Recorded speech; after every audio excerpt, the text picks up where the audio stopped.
बाबा साहब पर अपमानजनक टिप्पणी से कांग्रेसियों का फूटा गुस्सा। स्थान जनपद उधम सिंह नगर उत्तराखंड। खबर खटीमा के मुख्य चौक पर उप नेता प्रतिपक्ष तथा खटीमा विधायक भुवन चंद्र कापड़ी के नेतृत्व में संविधान निर्माता बाबा साहब भीमराव अंबेडकर पर गृह मंत्री द्वारा दिए गए आपत्तिजनक और अपमानजनक बयान के विरोध में कांग्रेसियों ने गृह मंत्री अमित शाह का पुतला दहनकर नारेबाजी करते हुए जमकर विरोध प्रदर्शन किया। साथ ही कांग्रेसियों ने गृहमंत्री के बयान की घोर निंदा करते हुए सार्वजनिक रूप से माफी मांगने और उन्हें तत्काल प्रभाव से बर्खास्त करने की मांग की। वहीं उपनेता प्रतिपक्ष भुवन चंद्र कापड़ी ने कहा कि बाबा साहब के संविधान की खूबसूरती की वजह से अलग अलग धर्म, जाति, संप्रदाय, भाषा, बोली व अलग अलग भौगोलिक परिस्थिति होने के बावजूद भी कश्मीर से लेकर कन्याकुमारी तक पूरा भारत एक सूत्र में बंधा हुआ है। कापड़ी ने कहा कि बाबा साहब ने पूरे देश के हर नागरिक को संविधान के तहत बराबरी का अधिकार दिया तथा एक स्वच्छ और मजबूत लोकतंत्र का निर्माण किया। उन्होंने संविधान निर्माता बाबा साहब पर संसद में गृह मंत्री द्वारा दी गई अपमानजनक टिप्पणी की घोर निंदा करते हुए तत्काल प्रभाव से उन्हें बर्खास्त करने तथा सार्वजनिक रूप से पूरे देश से माफी मांगने की मांग की।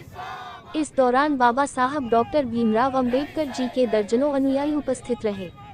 आप देख रहे हैं न्यूज लाइव पूर्वांचल, संवाददाता उत्तम कुमार के साथ। अमित शाह जी ने गृह मंत्री होते हुए संसद में हमारे देश के संविधान निर्माता डॉक्टर भीमराव अंबेडकर साहब के ऊपर टिप्पणी करी, वो निंदनीय है। पूरे देश भर में कांग्रेस पार्टी इसकी निंदा कर रही है और अमित शाह जी के पुतले फूंक रही है और सबकी मांग है कि अमित शाह को सार्वजनिक रूप से माफी मांगनी चाहिए। भीमराव अंबेडकर एक ऐसा व्यक्तित्व है जिन्होंने हमारे देश का संविधान जो लिखा, उस संविधान की वजह से आज पूरा हिंदुस्तान जम्मू कश्मीर से लेकर कन्याकुमारी तक एक सूत्र में बंधा हुआ है।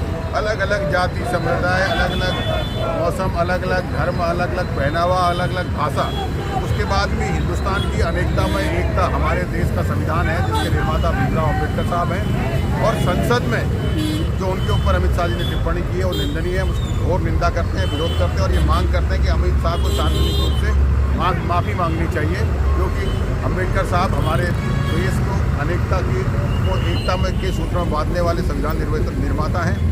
और पूरा देश उन्हें हमेशा इस बात के लिए कि आम आदमी से लेकर एक गरीब मजदूर किसान को बराबरी का अधिकार देकर गए, लोकतंत्र, एक स्वच्छ लोकतंत्र का निर्माण करके गए। इसलिए हम चाहते हैं कि अमित शाह माफी मांगे। नहीं पता कि संविधान निर्माता के खिलाफ वो क्या बोल रहे हैं, संसद की भाषा मर्यादा क्या होनी चाहिए, तो ऐसे गृह मंत्री से हम देश की सुरक्षा की कैसे कर सकते हैं। इसलिए हम स्थिति की मांग करते हैं।